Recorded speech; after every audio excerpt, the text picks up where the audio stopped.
So, again, welcome to everybody to our Dharma study. And this is something that we used to do regularly, but we just talked about particular sutras. And what I found was that I ended up doing all the talking, and because people didn't have the background that I got from my monastic training. And as many of you probably know, I did my monastic training at Mount Baldy Zen Center in the 90s under Joshu Sasaki Roshi. And he, despite his personal flaws that many of you probably are aware of, he was also presenting to us this oral teaching from his particular lineage of Zen masters, of which he was the third generation sole heir of this particular lineage. So, for better or for worse, I thought it would be a good idea to put this out there, just in case, for whatever reason, it gets lost. I've always found it to be fascinating. It's in depth. It's a philosophical, metaphysical model. So what I plan on doing is just talking for 1 hour and open. So if you're not getting something, please raise your hand. This is a Dharma study, so we're all doing this together. Raise your hand and we can dwell on it.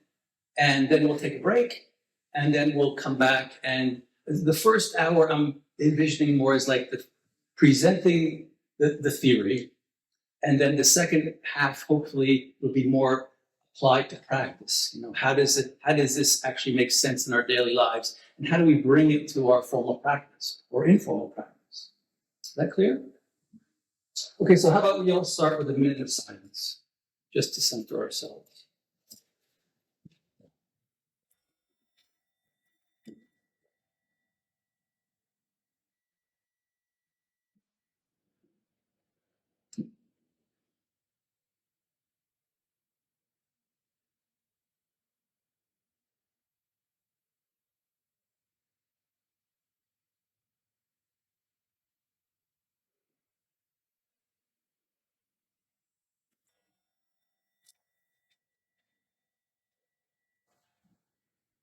Good. I wanted to emphasize again the difference between philosophy and practice. As I said, we're doing a principle here. We're learning a principle, knowledge, a philosophy, and that's completely distinct from experiential practice. So, and it's meant just as another tool in your arsenal of tools that you use in your personal practice. So if you find it helpful to somehow make sense of what's going on experientially, wonderful. That's the whole point. If not, let it go. It's just another bunch of thoughts and another philosophy. But that it was compiled and created, who knows how far back in Zen, is important, I think, and worthy of note. So some of you may know that we're from the Rinzai line of Zen. And the founder of our line, Rinzai, was famous for this model, using the examples of guest and host, this model of guest and host. He actually has like 4 or 5 different examples where he explains this dialectic between opposites as expressing the Dharma activity. So, as it said in the sheet, this school of Zen is called Tathagata Zen.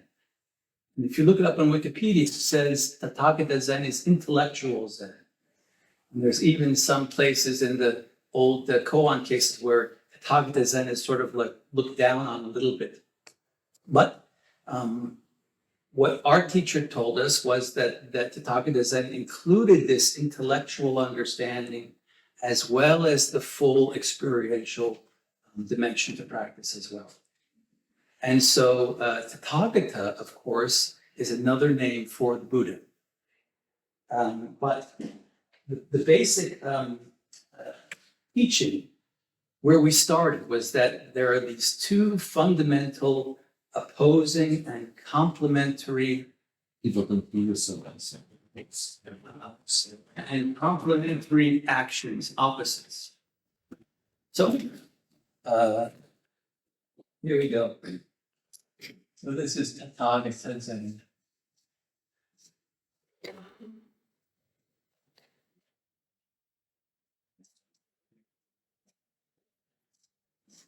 Okay? And Tathagata means thusness,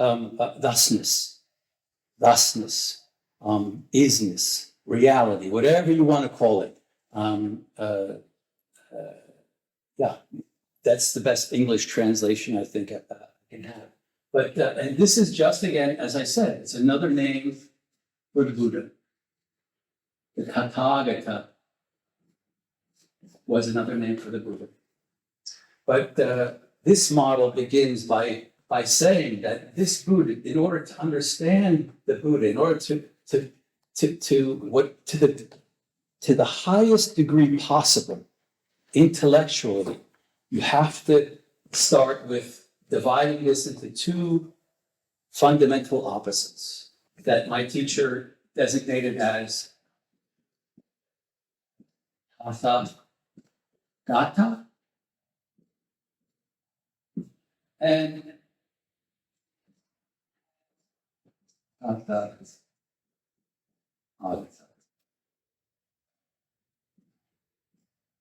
Yes? And these result in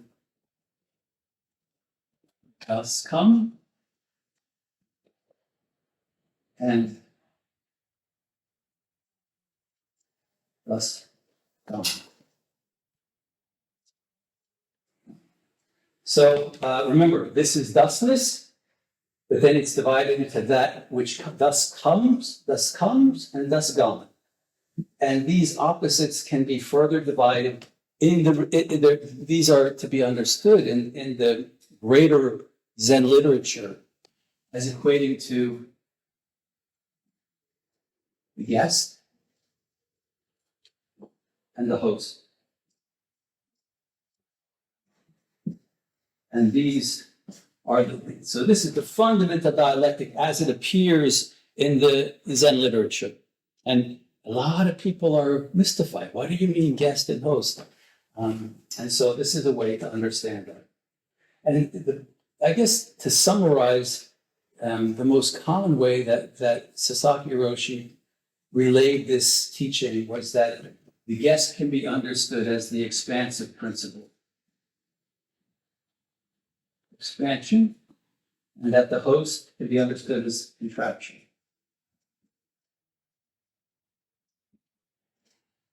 Okay. Now, that's hard to make sense of, right? So I want to start with a little bit simpler model and break this down a little bit more into a way to understand what do you mean expansion, contraction, guest, host, two opposites, why, right? So let's do the next page.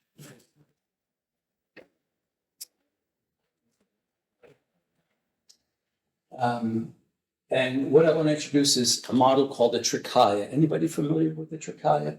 The three bodies of the Buddha.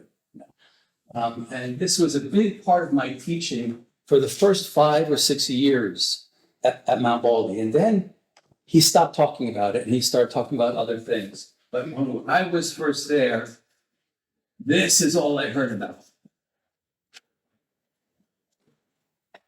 Trikaya, the three bodies of the Buddha.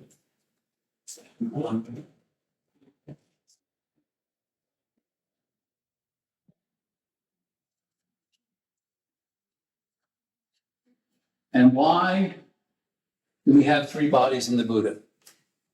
Any ideas? Why do we need three bodies? Because Buddha is beyond conception. It is inconceivable. We cannot understand it intellectually.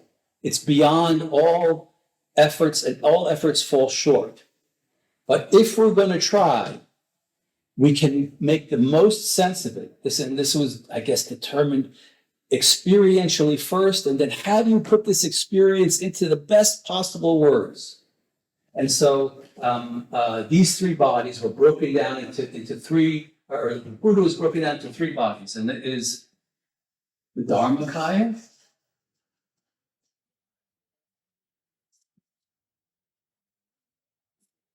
the Sambhogakaya,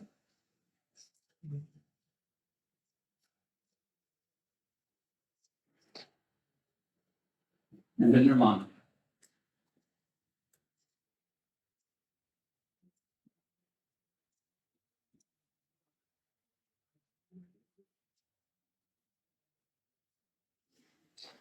So, to make this easy, the Dharmakaya is equal to unity. The Sambhogakaya equals diversity. And the Nirmanakaya equals change. So all three of these function simultaneously. They all simultaneously define the Buddha, right? And so you might think, well, I can sort of hold that in my head, that's not so hard. But let me give you another example. Illustrate this a little bit further, just to show you kind of like what I mean by you can't get your head around. So we have here an apple.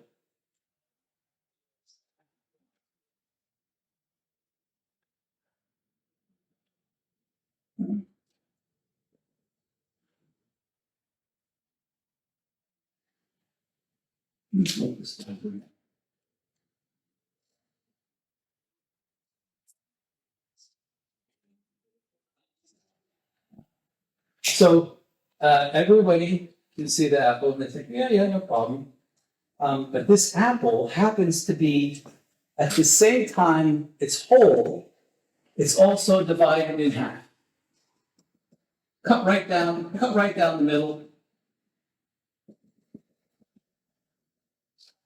so that it's split completely in half. At the same time, so it's both whole and split down the middle at the same time. So imagine that. So see if you can get, so that is to say, it has diversity, right? It has two halves, but it's also one at the exact same time. So it's both split and unsplit at the same time. So you can't, there's nothing in our experience like it's always like, no, it was whole and then we cut it in half and then it's two, and maybe you put them back together. No, at the same time, it's split, right? And what makes it harder, where the Nirmanakaya comes in, is that we can only focus on the split, right? So we can see the split, and then we know intellectually, gosh, it's whole, it's still whole. But whenever we sort of try to look at the whole part, the part that's not cut, immediately we see another cut there, right? And then when we say we shift our eyes over to this side to try to see the part that's not cut, immediately we perceive a cut there as well. You see what I'm getting at? So we can only objectify the cut, the actual cut, the place that divide the division of the two. We know we sense, we know that it can only work. I can only see and experience this cut if the thing is whole, right? But the minute you try to look at the whole part, there's a cut there, right? And it's always changing, right? So this gives you a little sense of what I mean by you just there's nothing in our experience, direct experience, that has this, right? We can't grasp it experientially all at once. Is that clear? Any questions? So that apple, of course, can be understood as the universe, right? So that's what this is all about.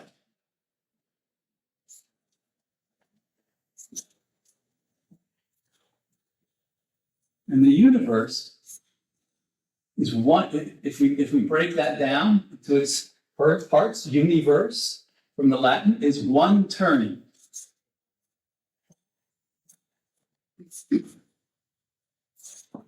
Okay. Everything combined into one.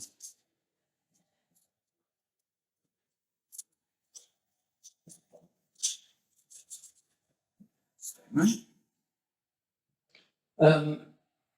But again, so you could say in this universe, we have two dimensions. We have a dimension of diversity, right? Everybody experiences me, you, this, that. But of course, there's nothing but this one universe, right?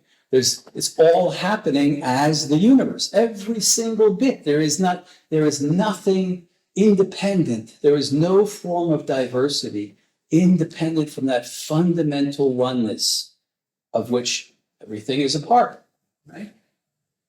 So in the same way here, but the unity of the universe can never be seen directly, right?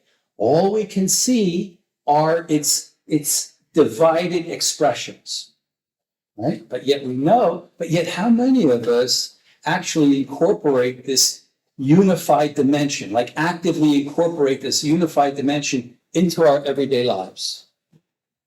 Typically not. Typically, it's all about dealing with objects and dealing with the self as opposed to other, right? So this is why identifying these different bodies, these three different bodies, is so important, because it gives us a way to sort of begin to make sense of our experience of the universe. So again, the unity cannot be seen.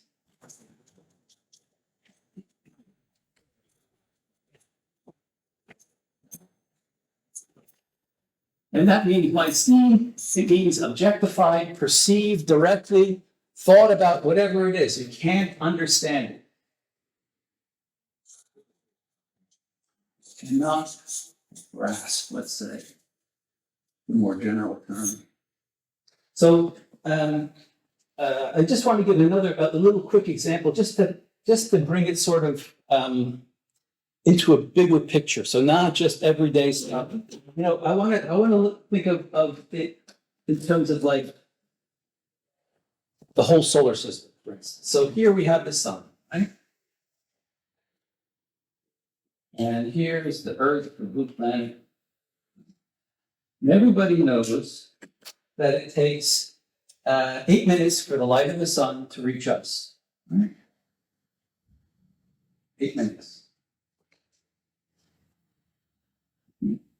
And so here we are, and we finally, once that 8 minutes is up, we know, the sun is still there. Everything is okay, right? So what we're perceiving now is what the sun did 8 minutes ago, right? So, but what we have to ask ourselves is, what about right now? Like right now, we and the sun are sharing something, right? The sun, I'm betting that the sun is still there actually right now. So what is that relationship right now between us and the sun at this moment, before we're able to synthesize a relationship, right? I think in science it's called space-like separation, right? Before you can understand, see it or something, but that is a big deal, because what it means is that everything is doing its own thing. There is some fundamental reality, some isness, some thusness that operates apart from our objective, apart from our conscious experience of it, right? Because we're not conscious of the sun right now in any way, shape, or form. And yet, it's there. And we're here, right? So what is that? Yeah? Because without that, right, there would be nothing. We couldn't depend on anything. So it's this fundamental thusness. This you could even go so far as to say in the Bible, I amness, like I am that I am, like that there is something rather than nothing. That's one simple way to understand the Dharmakaya. It's the source. It's the something rather than nothing that is always there, and everything depends on that, right? Okay. So so you could use this example, but it's also like what is our relationship to the people in the next building? before we hear them banging on the walls or whatever, before we could possibly see them, right? It's not just limited to outer space. Like there is something, the fundamental reality that is not about consciousness. It's not about perception or not perception. It's that upon which all perception and consciousness is built. Okay?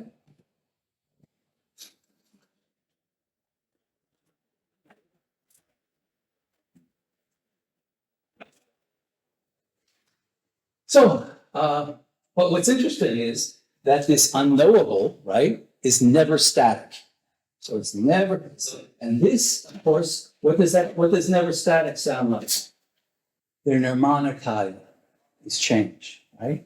So remember, I said all three of these bodies are always functioning simultaneously. So this is the nirmanakaya.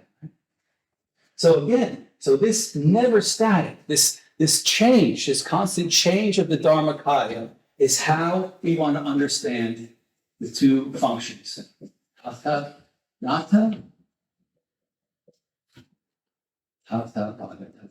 So what I'm trying to do is to give you a little rationale, a little philosophical bedrock for why there's two fundamental opposites, right? And why they're always changing. So let's dig into these two opposites a little bit. Is there any question on anything I've said so far? It's all pretty simple. I said it's going to be a little dry. This is straight philosophy. Yeah.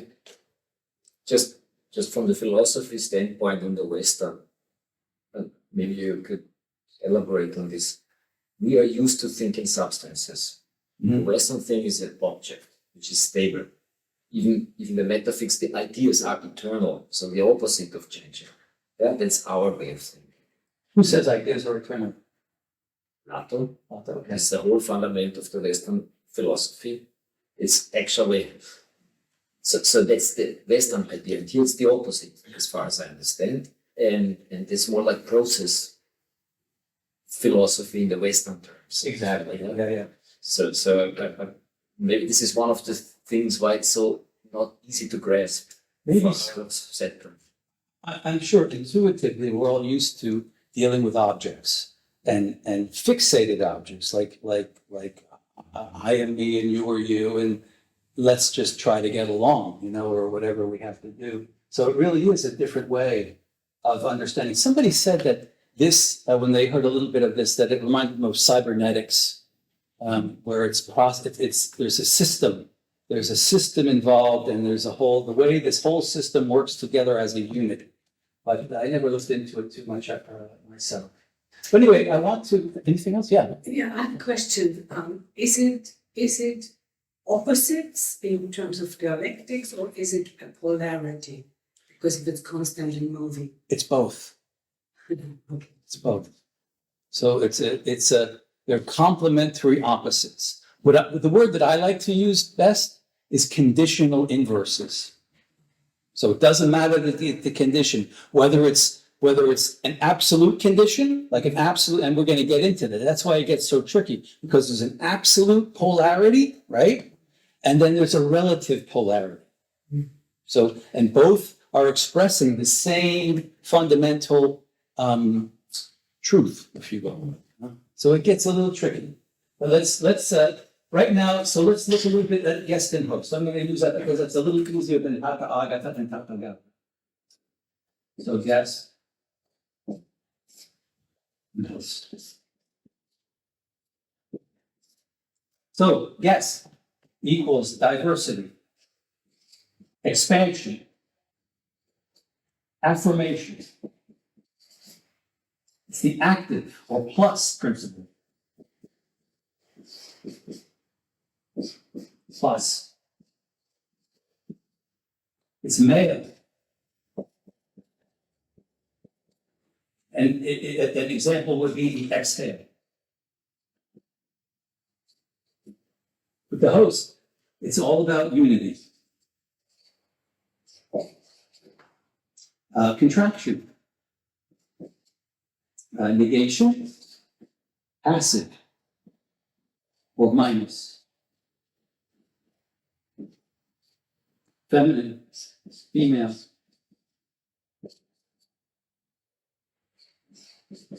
And an example would be inhalation. Yeah? So this just starts to give you an idea of how the whole thing comes together, or how it begins to come together, how the opposites. And so here's the thing. So at the outset, I want to say, although I have like male and female, we have to understand that in this model, every subjective expression comes from the union of both of these opposites. Anybody not here come from a man and a woman both? No. So we all came 50% from man, 50% from woman. But the mix ended up and we're expressing this, or we're expressing it this way, or we're expressing it this way. So don't, these are just abstractions. Don't take them personally, right? May I? Please. But don't translate. Yeah, we agree that don't translate. But I was so much looking for a good word in German for host. Because you see here it's quite symmetric. Guest, host. The letters are short words. Yeah? But we have Gast and Gastgeber. Well, it's a composite. And the guest is first. So for the German understanding, this dimension of guest and host, I found it difficult. Right here, the complete unique nature of their functions is more clear when you put it this way, whereas the other one just seems almost like the Gast gig, whatever. It's almost a derivative of the Gast, yeah. And it's not meant that way. It's more meant like each one is unique. They're utterly different, utterly complementary, yeah? And equal. That's the other thing, yeah. So, sorry here, but my ignorance on this is boundless. So, if you have a guest, it cannot make sense without a host, right? Bingo. Okay, So remember the apple and the two halves? they're opposites and complementary. Okay. That's why I say conditional inverses. Yeah. Yeah, I think that it's, for me, it's more easy to define it in the mathematical way. So +1, -1 is from 0. It's come from. That's how my zero. that's how my teacher would often talk about it, and a lot of people got it, but a lot of people was like, I don't need numbers. Yeah, so he used both. He used even in the Tay show. I think he uses plus and minus. Does he, or is it just expansion contraction? He uses plus. Plus and minus. He would go. Sometimes he would use exclusively plus, minus, and zero, but it's not quite plus, minus, and zero in the regular numbers. Yeah, there's imaginary numbers in there. So that's when it gets interesting. Can I ask, is it fair to say that the guest only exists in relation to the host? Yes. They are, And vice versa. otherwise, it's not the. And vice versa. So go back to the apple. Yeah. Like both halves, right, are always there. Otherwise, you can't have the whole, right? But the whole is also, you know what I mean? Like it's cut, but it's not cut. It's one thing that's two things. From the beginning, it's all the time at every single point. You know, we happen to look at it and see it cut because we ourselves are expressions of a relative relationship between them, which we'll get into a little bit later. I find most funny is when you say left and right, because it does not have any other meaning than if I have a left, I need a right, which is the opposite. And wherever I go with the left, the right goes. Yeah. And there's no fixated left and right. And so also another simple way to understand this fundamental dichotomy, the source, like that is to say, where before, this is precognition, this is relational. So it's a thing as opposed to everything that is not that thing, right? And so in such a relationship, if it's just a thing as opposed to everything that's not that thing, and say this is the thing, the space in my hands, right? And everything that's not that space in my fingers is other. If I just move my fingers that way, right, that little bit, the change is simultaneous. it didn't go any distance in order to move, in order to change my surroundings. There's only these two things. When there's no space between them, then change is simultaneous, right? Relative change is limited by the speed of light. But in such a case, there's no relative distance between them. They're not relational. They're something else. They're pre-relational. And that's what makes it so interesting, right?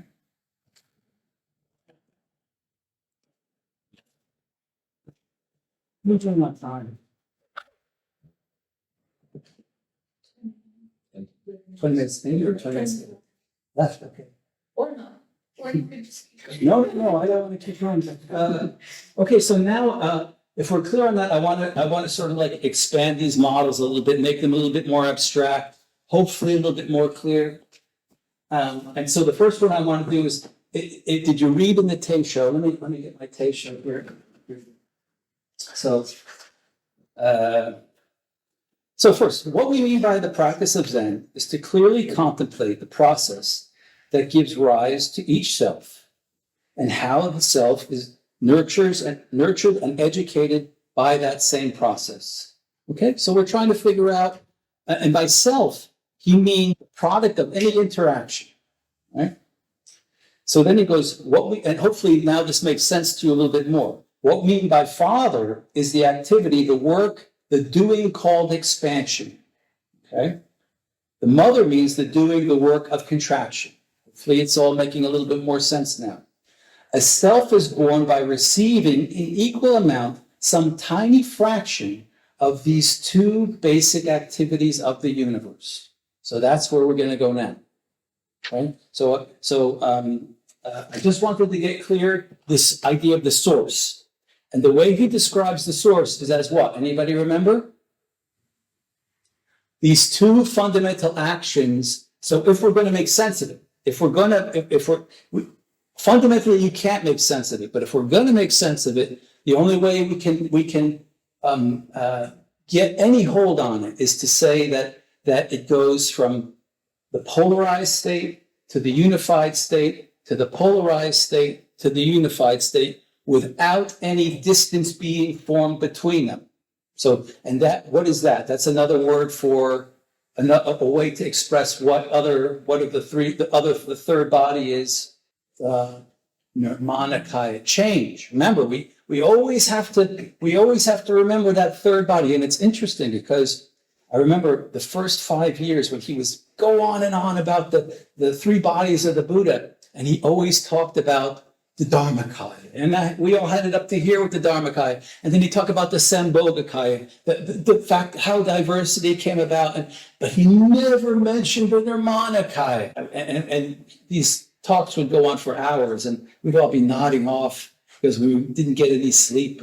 And then I remember him saying, and the Nirmanakaya is just change. And I was like, whoa. That's the first time I heard him say that, and I remembered it ever since. But it really was like the cherry on my ice cream sundae. It just occurred to me, maybe it's a wrong association, but it's, so to say, a heart to the max. I mean, a heartbeat is contraction, expansion. Heartbeat. Your heart is actually exactly doing this. And if you put it to the extreme, completely contracted, expanded. So these two conditions are always going together. It's the beating heart of the universe. That's really what it is. You can find it everywhere. That's what makes it so worth looking at, you know. But an interesting other thing he went into, and that's like every system has limits, right? And that so it's always system within system within system within system. So this is happening he used to say 84,000 times a second. He called it an atomic second.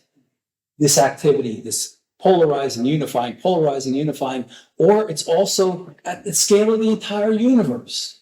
Universe born and then unifying in some way. Born and unifying. Diversifying, unifying. Okay, so I just want to use a simple model here for for expansion for the two opposites. So let's say this is polarization. This is the two opposites. Okay, so he talks about polarizing, unifying, polarizing, unifying, polarizing, unifying, polarizing. But notice how when these polarize, so there's another level of change going on. It's not just linear, it's also between the two of them. So they polarize, and here they start out plus minus, they unify, and then it comes out minus plus. And then that change, then that change, so there's an absolute change, right, between these two, and a relative change internally. Clear? So there's an absolute change here between these, and then there's the relative change between these two. If a concrete example, Yeah, breath. Yeah. Yeah. So you could just say that in the expansion. So breath is always inside and outside interacting, right? So the two polarizing. And so you could say that I'm breathing out and breathing out and breathing out until I can't breathe out anymore. So that is the plus on top. So expanding into the room until I can't expand anymore, right? And then what happens? Minus takes over. The inhalation happens. So I inhale and the room is exhaling into me. That's one way to think about it, right? So I am active, the room is passive, right? Till I can't do that anymore. There's a place where that ends. And then the room expands into me, and I have to take that into myself. So I'm receptive. And then that ends. And then again, exhaling happens. So there's always the two. So breathing is always both plus and minus, both expansion and contraction happening at the same time. So, or even a fist, like if I'm pushing my fist forward, right? I'm taking my inside is active, my outside is passive, right? And it's going forward, right? Until I can't go anymore. There's a state of unity there, a completion, like I'm done and inside and outside have reached a resting place. And then what happens? I have to bring it back. And so in such a case, what happens? The room expands, you could say, or I'm expanding in the opposite direction. This is how impermanence, anicca in Sanskrit, can be understood. Right? It's always this cyclical dynamic between these two opposites. Yeah? So this works well with circles. But I want to take us even further, if you're okay up to this point, and I want to abstract it even a little bit more. And so these are, it's not a good thing because you can't really see relational changes between these two so clearly. When you start with, because these two are so obviously different, right? They're two squares. So what about one thing, right? One system, right? That one complete system. So what I want to do is just use a regular circle, plain old circle. So this is the circle, right? And a circle can be divided into a circumference and its center, right? So this is the limit of the circle, the ultimately large, right? Or you could say the outer limit of the circle, and this is the inner limit of the circle. Every bit of this circle is defined by the opposite. You can't have any circle without a center or a particular center somewhere. You have to have some relational point between inside and outside that makes the thing happen. So, but what I want to do is turn this on its side. You know how if you take a coin and you look at it sideways, it sort of like makes an oval, but hopefully you can all understand that when I go like this, it's a circle. This is the circle looked on from side. So what I want to do is watch this process over time. Right? So here's the full circle at one point. Here's the full circle at the second point. Third. And fourth. Okay. And so each one, this is the maximum limit, and this is the absolute center. And you could understand this as the ultimately large expression and the ultimately small expression. He talks about that in the Teisho, right? Or in the examples in the glossary I gave you. So then in between, so he talks about a place where they meet, so let's just say that this that the outside is the origin of the contraction, right? So you have to be from if you're going to contract, right? If you're going to start from contraction, you have to be on the outside, right? And your goal is to bring it all in to contract. That's what I do. If I can't contract anymore if I'm already here. So you have to be on the outside, embracing everything and bring it in to do your thing, right? Otherwise, you won't have the power. Right? So let's say contraction is going this way, right? And then the expansion, if you're already at your outer limit, there's nowhere to expand to. So you have to start at the absolute center. And that's going out. Capiche? And so what he's saying is that these two do this for a while. So the first they unify, right? They come together, they meet each other, and then they unify again. Right? They go back to each other's homes. They go back to their own home, right? You're unifying, expanding, contracting. So imagine, so here's a simple thing. You meet a nice boy, right? And you go out on a date, and he likes you, and you like him. And you go out for popcorn one day, right? And then you go back home. And then the next day, you go to a movie. And then you go back home, you get a kiss, right? And then the next day, you go back to your house, he goes back to his house. And then the next time, you guys really hit it off. They're great people, they really match with each other. And so with this next date, they're both ready to do something a little more. So what happens is that they go on this date, right? Expansion goes and they meet each other. But they don't stop there, and they go home. They go to each other's source. So then, this is the big thing. You explode into the other's world, right? And so expansion goes to where contraction has its absolute center. And then the same thing with the contraction. It contracts all the way in a way that it never contracted before. Holy smoke. Oh my God, I didn't know that was possible. Yeah. And this is where it all happened. This is the birth of something special. This is the birth of something new. Does that make sense?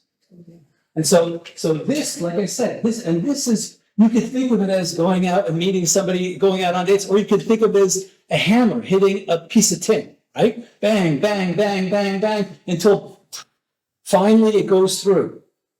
And what happens the harder you hit that tin? What's building up? Friction, heat, right? So this is so in this process, something called jonetsu, that in the process of the source, that it builds momentum, something that the interaction itself creates this special heat. You could call it friction, you could call it momentum, whatever you want to call it, but something called jonetsu is formed. Jonetsu. Until you can't do it anymore, and that special heat bursts into something new. Okay, you have to remember that it's still, even here, it's still just those two opposites working. There's nothing other than the source. That is to say, the source is always working. Through all three bodies of the Buddha are always working. Right? So we can look at each one and say, oh, well, this is relative to this, but you can find all three in any single scale that you want to look at. Okay? So, let's see. So let's take a look at this a little bit more closely. Yeah. So, let's just call this a prehistorical. And we'll call this post-historical.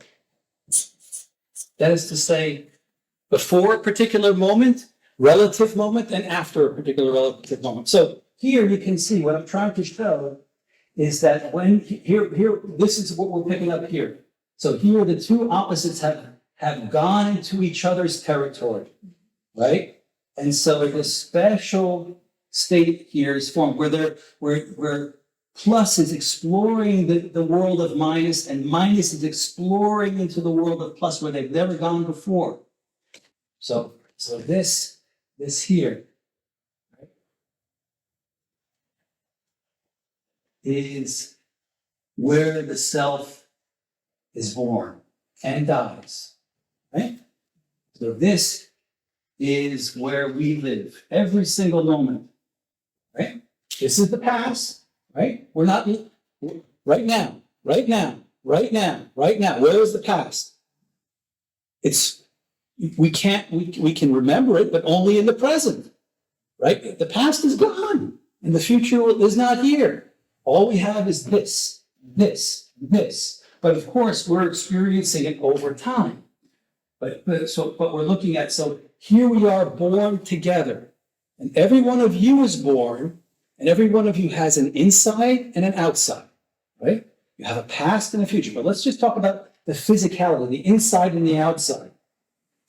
If you could say which of your parents made your body, which one would you say? Physically, the physical body. Who made your bones and your skin and all that? Your dad or your mom? Mom. Of course, they have to overlap. But your mom took from her bones and her skin to make your bones and your skin. Your dad didn't give a single cell from his bones and his skin, right? Am I right? So your mom gave her body, right, to make your insides. And so here you could see mother, right, giving her energy to create the inside of the child, right? So everything she had, she gave to the kid. And in the same way, the father, right? The father in olden times, I'm talking before when I was a kid and before where the man and the woman did different things. The man would take care of the outside, right? And they would bring the money in and they would be able to buy the house and build the outside, right? Everyone used to say it's a man's world because it's all these buildings and cars and all of this stuff that the men typically used to do. And stereotypically, that's in our minds, right? It's the opposite of what the women could do. And so here, the father goes and he builds the outside for the child, right? And so we live in between these two. So we all have an inside and an outside. Would anybody say that they are just their inside? Would you point to your brain? Or could I take any part of me out and lay it on the table and that would be me? No. It's always the interaction between inside and outside that gives rise to our experience of self, of consciousness. So it's always the interaction between, so if the outside stopped doing its thing right now, we would be dead. And if the inside stopped doing its thing and that was taken away from us, we'd also be dead. Yeah. I'm wondering, there's a genetic encoding, the mixture that's needed. Yeah. You were talking about the situational environment after birth. Yes, I'm talking about after. Here's the genetic union. Okay. That's where that's a given. But then I'm talking after the genes, after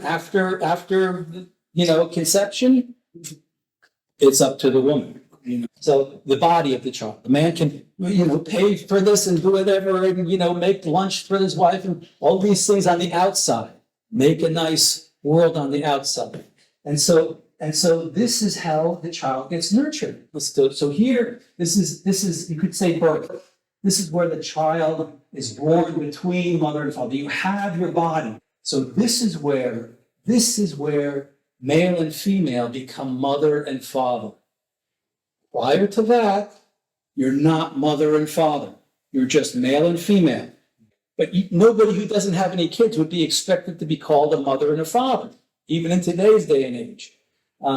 Nobody identifies as a mother if you don't have kids, or a father if you don't have kids. Well, maybe they do, I don't know. Typically. But this idea that the mother and father have this special relationship to the child, where they have both given their content to this new expression of relativity, and their job, their instinctual function is to nurture this expression, nurture this creature, this being, this consciousness with their own activities until they give more and more and more and more and more. They raise the child. So here is growth. This is growth. Now, what's interesting is that the child doesn't have to do a damn thing, right? So here we are. Who's doing this? Anybody have to work to do this consciously? No. Here we are. The moment's given to us. And it's also what? Taken away, right? It's also taken away. So, but what happens here? So every moment has a birth, right? It comes from this unification of the last, or this source. It cannot be conceived of or objectified in any way. The moment is born at the behest of the parents, right? But in order to have that relationship again, you have to have a self. That is to say, you have to have something in between the two opposites. You have to have something that has an inside and an outside. It's almost universal that you got to have. If you don't have an inside and an outside, then you can't be considered to be a child. You can't. And all expressions in Tathagata Zen, they say all expressions of this child, this child of plus and minus, that's consciousness. Because finally, black and white overlap and they create gray. And it's gray that can look to black and say, yeah, mom. And look to white and say, oh yeah, dad. I am part of you. I can relate to you. Or black that has no experience of white can't conceive of white. And white that has no black in it, doesn't understand black. It has no idea that even black exists. But they're just completely doing their thing separately but together. It's not until they overlap and have a relationship that consciousness comes into being. Is that clear? So when people say, oh, everything is, there's only consciousness, well, it's not that simple. You have to look at it more closely. What do you mean by consciousness? Right? Would you say the source is consciousness? When there's no possibility for reflectivity, there is no child born. It's not relative, non-relative. It's what I want to say is that it's beyond consciousness. In the Heart Sutra, it says clearly, no consciousness fundamentally. So we have to be very careful, and this gives a nice way to begin to make sense. So of course, what happens? The mother gives all of her being to the inside, so the child's body is nurtured to its maximum, to its maturity. Father gives all of it, of what it has, and then what happens when you're about 40 or 50? What happens to your parents? They die, right? They disappear. What happens with all their stuff? The children get it all. They get everything, and the parents disappear. And then all you have is the child, the activity of the child here at full maturity, at full power, because they have all of mother's power and all of father's power, right? Here we are. here we are, right? We have this moment is complete, right? In and of itself, in its diversity. It like every moment of diversity. So this is the samadhi of diversity. This is the samadhi of unity. So in Tathagata Zen, there's two different kinds of samadhi, two expressions of zero. There's the ultimately small, right? Here, where the distance between plus and minus is gone, right? They're one. It's at their absolute smallest state, right? But then but that doesn't last. And then here is the opposite state. This is the samadhi of the ultimately large. That is to say, this is the source of the zero, the source at zero, and this is at the source at diversity. That is to say, here. Right? So it's still this, right? It's still this, but in our case, it's relativized. So this is looking at this from the perspective and at the birth of relativity. Yeah, so I understand the concept of consciousness, how do you explain it? But how do you explain that? So following you, my constituents are my father and mother. Yeah. You know? But I have another world that influences the development of my consciousness. What world is that? My peers. No. You have to abstract father as all of your outside, and mother as all the inside. Okay. So you have to look at you can do it in your human parents, but when you do a conditional inverse, you have to take the real flip side of it. So if you're talking about your inside, you can't see your inside, right? There's and it's all working to keep. So we all basically are standing on our mother, right? We're standing. Our self is built on this thing that our mother built for us. This is all mother's power from the inside. And you can't see mother, right? Mother is the principle of unity, of home, of security, right? And so we're all standing on mother. We all come out of that and we see father, all of the stuff, right? And so what happens is, of course, and our parents grow us to this point, right, of maturity. And what happens is here, we get stuck into father's world. We forget about mother. We just think, oh, everything is stuff. There's no mother. There's no unity involved here. The universe isn't one fundamentally. It's all about what we can do with stuff, and how we put stuff together to make other stuff. And it's all about stuff. And this is what we've done in the West, right? And what we're forgetting is this fundamental, no, it ain't stuff. It's bigger than stuff. It's inconceivable at its fundamental core. And so that's when we get here at our maturity, and we completely forget where we came from. And so then, but what happens here? This is happening. So mother wakes up. Even though she disappears, and she starts saying to herself in the universal picture, hey, I want to get my stuff back. I'm tired of being here in father's basement. What about me? And so she starts taking her stuff back from your inside. Right? And father also can't resist because he knocked himself out, making you and making the world for you. And so now it's mother's turn. And what do we experience when that happens? Because with a D. Okay.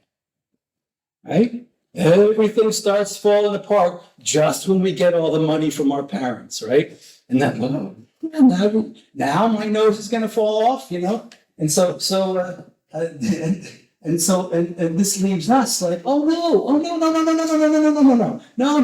We're not going to decay. We're going to, I can get my plastic surgeon and we can fix this all up, and you're fighting, but you're going to lose because we are just this little bit that gets formed between plus and minus, and it's temporary and it's conditional, and it doesn't have any reality apart from from